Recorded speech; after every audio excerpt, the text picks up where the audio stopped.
Buenas noches. En la noche, bajo la dirección de Claudia Gurizati, enciende las luces para que usted vea el punto clave de la noticia. Soy Jefferson Beltrán. Bienvenidos. La noticia: la decisión de la Corte Constitucional en Colombia que, respondiendo a una acción de tutela, determinó que quienes son procesados por delitos sexuales contra menores podrán acceder a rebajas en su pena por conducta ejemplar o si estudian o trabajan estando en prisión. El punto clave de la noticia: este fallo genera una fuerte polémica en Colombia. Para un sector de la opinión resulta incomprensible y genera preocupación que el alto tribunal con este fallo termine garantizando los derechos de un condenado por violación por encima de los derechos de los niños. El punto clave de la noticia: actualmente el Código de Infancia y de Adolescencia prohíbe los beneficios para los responsables de estos aberrantes delitos. Sin embargo, la Corte Constitucional señaló que las reducciones de pena por trabajo o estudio son un derecho exigible y no un beneficio, y que por lo tanto con esta decisión no van en contravía de la ley existente. Esta sentencia de la Corte Constitucional colombiana, emitida dentro de la revisión del fallo de una tutela, fue la que encendió la polémica. Los hechos. El protagonista del caso responde al nombre de Eduard Zúñiga Quinayas, quien en la cárcel de la ciudad de Popayán, en el suroccidente colombiano, cumple desde mayo de 2011 una condena de 8 años de prisión por el delito de acceso carnal abusivo con menor de 14 años en la modalidad de tentativa. En diciembre de 2014, a petición del condenado, un juez le reconoció 50 días de redención de pena por estudio y conducta ejemplar. La decisión fue apelada por el Ministerio Público y el Tribunal Superior de Popayán revocó la redención en febrero de 2015. Zúñiga interpuso entonces una tutela ante la Corte Suprema de Justicia al considerar que le estaban siendo vulnerados derechos como la igualdad y el principio de favorabilidad. El alto tribunal protegió los derechos del demandante. La revisión. El caso pasó a la Sala Sexta de Revisión de la Corte Constitucional. Los magistrados Jorge Iván Palacio, Jorge Pretelt y Alberto Rojas tuvieron en sus manos este problema jurídico. ¿Una persona condenada por delitos sexuales contra menores de 14 años de edad tiene derecho a la redención de pena? El artículo 199 del Código de Infancia y Adolescencia prohíbe que los condenados por delitos sexuales contra menores accedan a beneficios o subrogados administrativos o judiciales.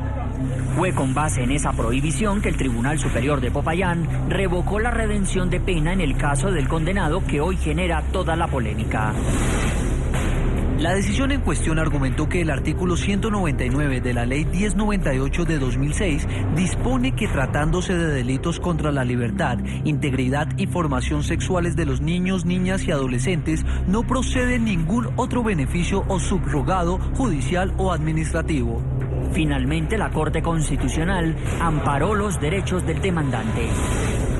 Confirmar la sentencia del 2 de julio de 2015 proferida por la Sala de Casación Penal de la Corte Suprema de Justicia, que amparó los derechos fundamentales a la dignidad humana, igualdad, debido proceso y resocialización del señor Eduard Zúñiga Quinayas.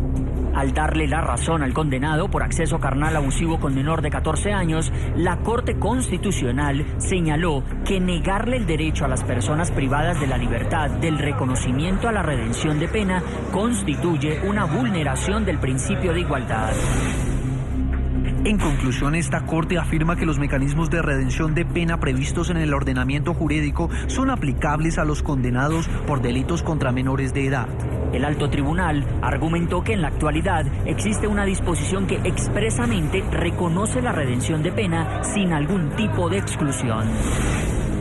A la luz de la nueva normativa que introdujo el derecho a la redención en el artículo 103A del Código Penitenciario y Carcelario, incorporado por el artículo 64 de la Ley 1709 de 2014, implica que el condenado tiene una posición favorable para acceder a la rebaja de pena por trabajo, estudio, enseñanza, deportes o actividades artísticas, y por tanto, una vez se cumplan los requisitos exigidos para ella, no es facultativo, sino obligatorio para el Estado reconocerla.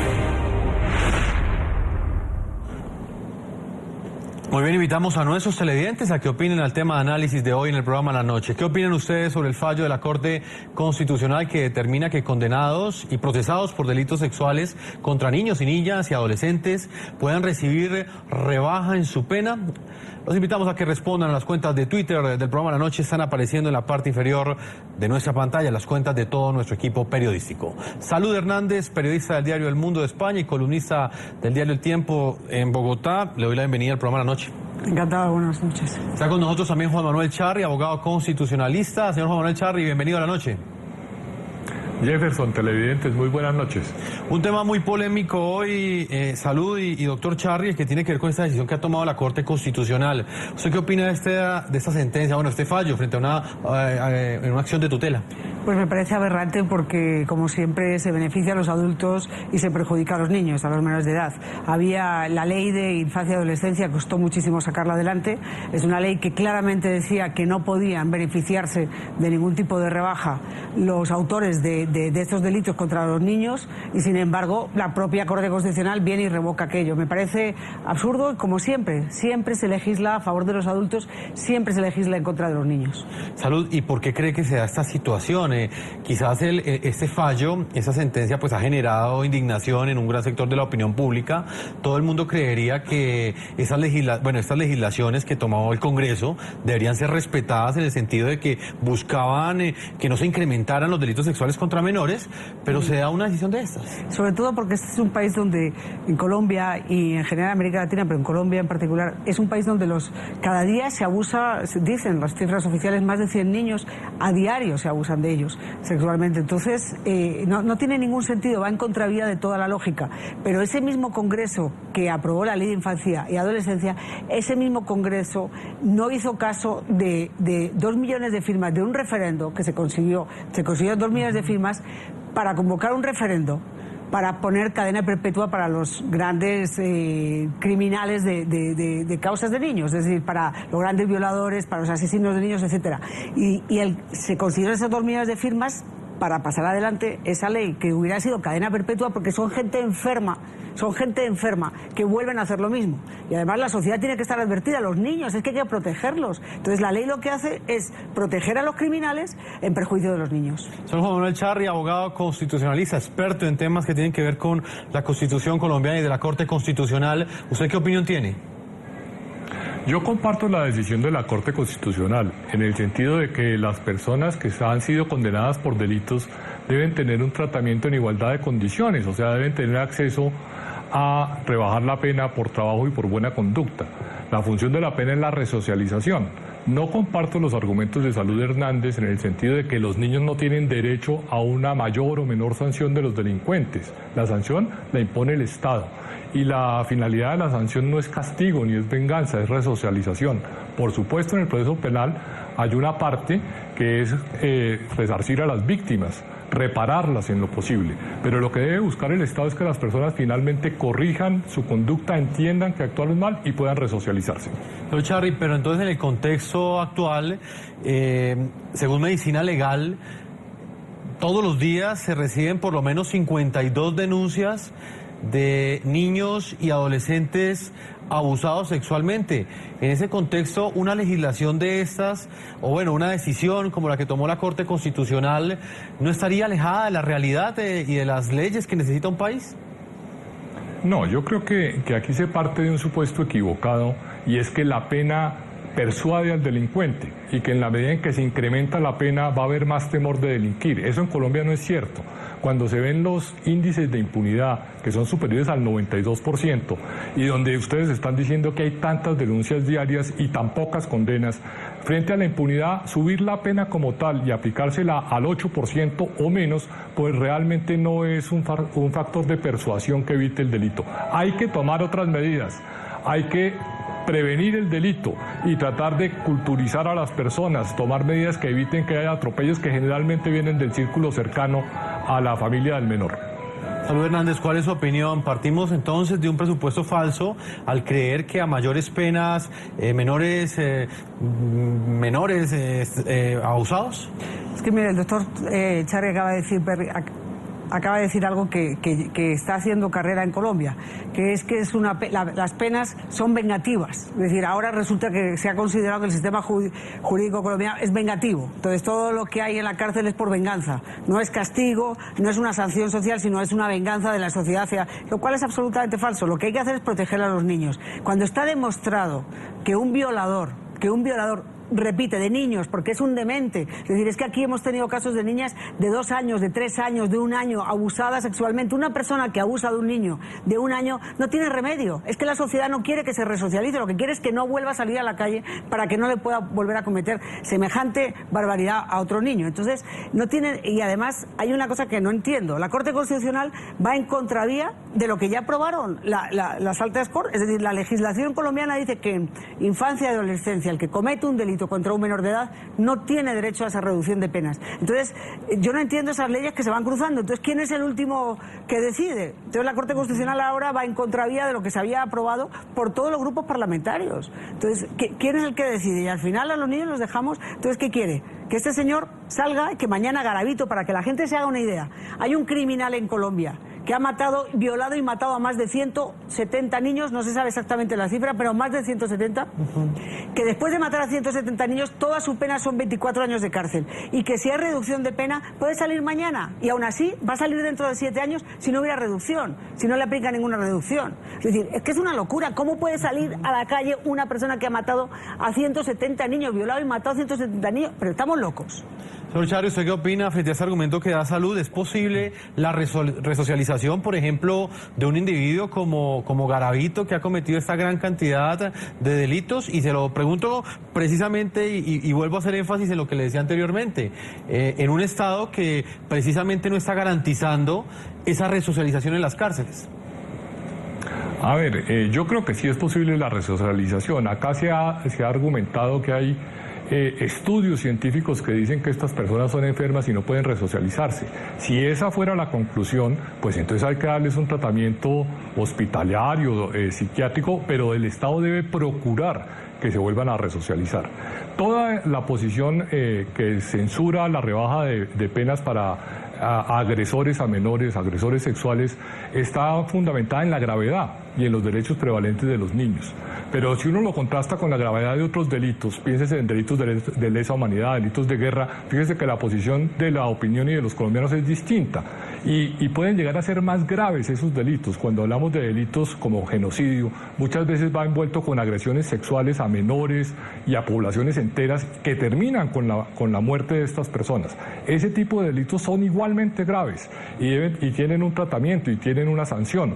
Y actualmente en Colombia se está negociando la forma de rebajarle las penas a esas personas que han cometido delitos de igual o mayor gravedad que las transgresiones sexuales a menores. Salud, ¿cuál es su opinión? Que yo creo que tiene un gran problema de un desconocimiento tremendo de cuál es la situación. Es decir, que es más grave, es decir, que puede ser algo más grave que delitos contra los niños, yo no los conozco. Más grave que delitos contra los niños, no los conozco. Porque los adultos somos unas bestias, podemos ser unas bestias. Hay criminales terroríficos, pero nada comparable al delito contra un niño. Nada se puede comparar, nada es más grave. Entonces, a mí que diga el experto en derecho constitucional que hay cosas más graves que atentar contra un niño, pues yo no lo conozco y no creo que quienes nos están escuchando lo conozcan. Si tienen hijos, no creo que haya nada más grave que atentar contra un niño. No lo creo. Señor Chari, ¿constitucionalmente son superiores o deben ser superiores los derechos de los niños? No, los derechos de los niños tienen preferencia en el ordenamiento jurídico, por supuesto, y hay convenios internacionales. Lo que es un error es pensar que el derecho del niño se traduce en mayores penas e imposibilidad de rebajas y resocialización. El derecho del niño no es tener a la gente en la cárcel, el derecho del niño es poderse realizar en la sociedad, y es tener una sociedad donde ojalá no hubiera personas que cometieran ese tipo de delitos y que se pudieran prevenir en los casos en que hubiera indicios de ello. Pero no es tener a personas en la cárcel como sanciones, como castigo. Lo que hay que hacer es resocializar. Y no puede ser un argumento exclusivamente de gravedad. Hay delitos más graves, Salud. Y en el conflicto armado se atropella a los niños, no solo sexualmente, sino mediante la violencia. Y se les usa como miembros armados de los grupos paramilitares. O sea, sí hay delitos mucho más graves que involucran además a los niños en los conflictos armados, no solo en Colombia, sino en otras partes del mundo.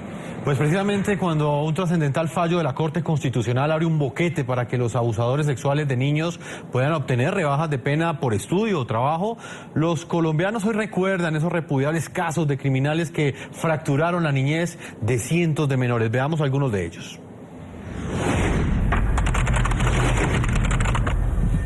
Él es Byron Palacio, se le conoce como el monstruo de la Sierrita. Es un confeso y reincidente abusador de niños colombiano que actualmente cumple 5 condenas a prisión y al menos 15 investigaciones por haber violado a 5 niños en la costa atlántica de Colombia. Luis Alfredo Garavito actualmente es considerado el mayor asesino en serie de toda Colombia. Según su historial criminal, este hombre violaba y torturaba a sus víctimas, la gran mayoría menores de edad. Él mismo confesó haber terminado con la vida de 172 niños. El 22 de abril de 1999, el también conocido con el alias de la Bestia, fue capturado y condenado a la máxima pena existente en Colombia, 40 años de prisión, de los cuales hasta ahora cumple 17. La sentencia de Garavito ha sido tema de debate en Colombia. Como ya cumplió 2/3 partes de su condena, su defensa pide libertad condicional. Pedro Alfonso López, mejor conocido como el monstruo de los Andes, es otro de los violadores sexuales de niños más peligrosos, no solo de Colombia, de Latinoamérica. Según su propia confesión hecha en 1980, durante varios años dijo haber asesinado a 300 niñas y jóvenes en Ecuador, Perú y Colombia. Fue capturado en Ecuador y permaneció durante 16 años en prisión, luego deportado a Colombia en el año 2002. En promedio, en Colombia cada día hay 52 denuncias de agresiones sexuales contra menores de edad. 8 de cada 10 víctimas son niñas. En la mayoría de los casos, el agresor está en el entorno familiar. Estas son escalofriantes estadísticas del Instituto Colombiano de Medicina Legal y Ciencias Forenses, que refleja la vulnerabilidad a la que los menores colombianos están expuestos. Saludamos a Augusto Ocampo, director de la firma de abogados Ocampo, Camacho y Asociados. Fue quien instauró hace 4 años una acción de tutela cuyo resultado es el fallo de la Corte Constitucional que analizamos hoy en el programa La Noche. Bienvenido a este espacio periodístico, señor Ocampo. Buenas noches, muchas gracias y un saludo para todos. ¿De dónde nace esa intención de ustedes o de dónde nace esta demanda que ustedes hacen de constitucionalidad ante la Corte Constitucional? Bueno, pues de la mano de lo que dice y se comparten los argumentos del doctor Charri, el debate aquí es en un escenario eminentemente constitucional. Sí existen unas leyes que prohíben y limitan lógicamente los beneficios, las rebajas, los acuerdos y los preacuerdos de sujetos que han sido o están siendo procesados o han sido condenados por delitos sexuales, en los cuales figuran como víctimas los menores de edad. Ese en el escenario natural es el mandato de la ley. Pero el ejercicio que hace de hermenéutica, de interpretación y de ponderación que hace la Corte Constitucional al privilegiar en este caso el derecho que tienen los procesados que ya han descontado y que ya han purgado unas penas frente a la sociedad para ser beneficiarios lógicamente de ese beneficio administrativo de la redención, pues es lo que rescata la Corte Constitucional, repito, porque es un debate eminentemente constitucional confrontado con la ley. Claro que es grave que exista este tipo de delitos, claro que es grave, se reprocha que existan sujetos que lógicamente sometan a víctimas menores de edad a estos malos tratos, pero no está bien, y entonces es la discusión, que el Estado con todo el aparato represor someta a un sujeto, le impide la rebaja, le impide por confesión pues todos los beneficios, y después de que el sujeto ha cumplido con la sentencia o ha tratado de redimir y de resocializarse, se le impida también que acceda a este beneficio. Como decía lógico y atinadamente el doctor Charri, no es lógico desde el punto de vista constitucional privar de la libertad intramuralmente, indefinidamente, como pretende con todo respeto salud, a un sujeto que sí ha hecho mal a la sociedad, pero ya ha expiado pues sus culpas. Señor Augusto Ocampo, pero ¿usted qué le responde a quienes consideran que están por encima los derechos de los niños y que en el momento en el que una persona de estas salga de la cárcel sin haber sido resocializado, prácticamente está poniendo en riesgo o se convierte en una amenaza para esa población vulnerable? Claro, o sea, no existe discusión y eso no admite ningún reparo. La misma Carta Política señala que los derechos de los menores, entre otros grupos poblacionales, pues son prevalentes y deben lógicamente privilegiarse y respetarse. Pero si nos preocupa tanto como sociedad, y es el gran llamado, a las personas inquietas en el tema y que lógicamente salvaguardan y se preocupan por la defensa de los menores, ¿qué pasa si desde la ley 1098 de 2006 viene este fenómeno? Porque la tutela que se falló inicialmente fue a través de un juez hace 4 años a la cual le concedió la redención. ¿Por qué no se formulan, y el llamado es ese, tanta preocupación, y no se formulan políticas criminales serias? Aquí lastimosamente frente a ese vacío pues ha tenido que acudir la Corte Constitucional a hacer esa ponderación de derechos, y en este caso sin que exista, porque ya está consumada la pena, el señor ya la ha descontado, no existe una vulneración cierta y materialmente verificable de un derecho del menor.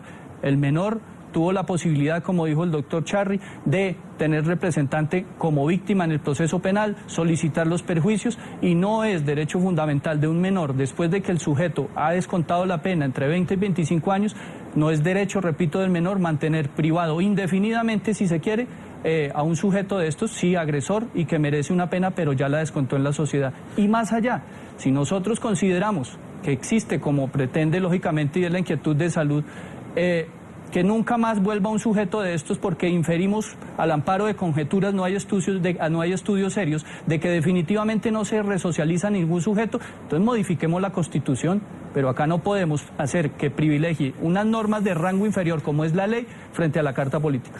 Pero precisamente luego y le pregunto al doctor Charri, precisamente la Constitución en su artículo número 44 no asegura que los niños deben ser protegidos contra toda forma de violencia física, moral o abuso sexual.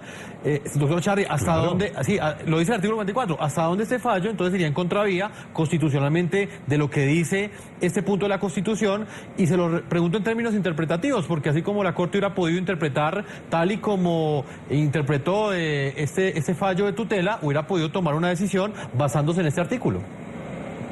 Mire, está claro que los niños tienen derechos prevalentes en la Constitución por el artículo 44, que no solo el Estado, sino la familia y la sociedad deben protegerlos. Y la protección debe empezar por ser preventiva, no debe ser sanción a posteriori cuando ya se ha hecho el daño. Y lo cierto es que el niño no tiene propiamente un derecho a mantener a alguien en la cárcel. El derecho penal es una potestad del Estado, no es un derecho de las personas. Las personas tenemos derecho en el proceso penal como víctimas a que se nos resarza, se nos indemnice, se nos repare, se nos pida perdón, pero no tenemos como tal un derecho a que una persona permanezca indefinidamente en la cárcel. Es cierto que la Corte Constitucional hizo un análisis, y al parecer hizo un análisis de normas, o sea, contrastó el Código de la Infancia y del Menor con el nuevo Código Carcelario, y al parecer el nuevo Código Carcelario es posterior y no trae excepciones. Pero más allá de la prelación de leyes, si hay una ley posterior, si hay una ley especial, la Corte acude al concepto de dignidad y de la función de la pena en el ordenamiento constitucional colombiano, que se trata de que tenga la posibilidad de resocializarse, no de excluirlo como un preso diferente por la gravedad del delito. En ese orden de ideas yo comparto el argumento de la Corte Constitucional. Salud, ¿cuál es su opinión? Porque de alguna forma le hemos querido presentar hoy a nuestros televidentes los argumentos de quienes defienden desde el ámbito de la legalidad esta decisión de la Corte Constitucional, pero de alguna forma está ese planteamiento que hemos hecho desde el principio, la indignación que hay en las personas, en un sector de la opinión pública, pero también ese riesgo y esa vulnerabilidad entonces en las que quedan estos menores de edad que en algún momento se van enfrentados a un individuo de esos que no fue resocializado en la cárcel. Pero no solamente eso, es que los estudios científicos lo que demuestran es todo lo contrario. Lo que demuestran es que suelen volver a cometer los mismos delitos. No hay ninguna garantía de que esta persona no las vuelva a cometer.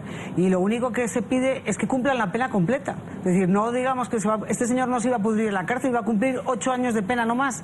Pues que cumpla los 8 años de pena, pero que no se la rebajen con estudios, con esas cosas de buena conducta, con lo que sea, que no tengan derecho, porque es que lo que no se puede entender es que hay una ley que protege la infancia y la adolescencia que dice no tienen derecho a rebajas. Y luego viene la Corte Constitucional y dice sí tienen derecho a rebajas. Entonces, ¿para qué tanta bulla se hizo con esa aprobación de esa ley que al final queda en papel mojado? Es decir, ¿qué sentido tiene? Lo mismo que lo que insisto, 2 millones de firmas para convocar un referéndum para delitos los más graves. Obviamente la cadena perpetua es como todo, es decir, para los delitos más graves cadena perpetua. Una persona como Gabararito no puede salir a la cárcel, jamás debe salir de la cárcel, tiene que pudrir en la cárcel, es un peligro para los niños.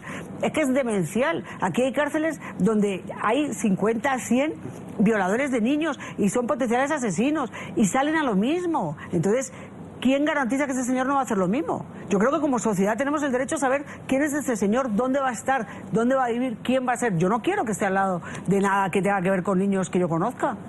Señor Ocampo, en el caso de ustedes, que como firma de abogados instauraron hace 4 años esta acción de tutela, ¿quién se va a haber beneficiado con este fallo de constitucionalidad, con esta decisión que toma la Corte Constitucional? ¿De quién estamos hablando?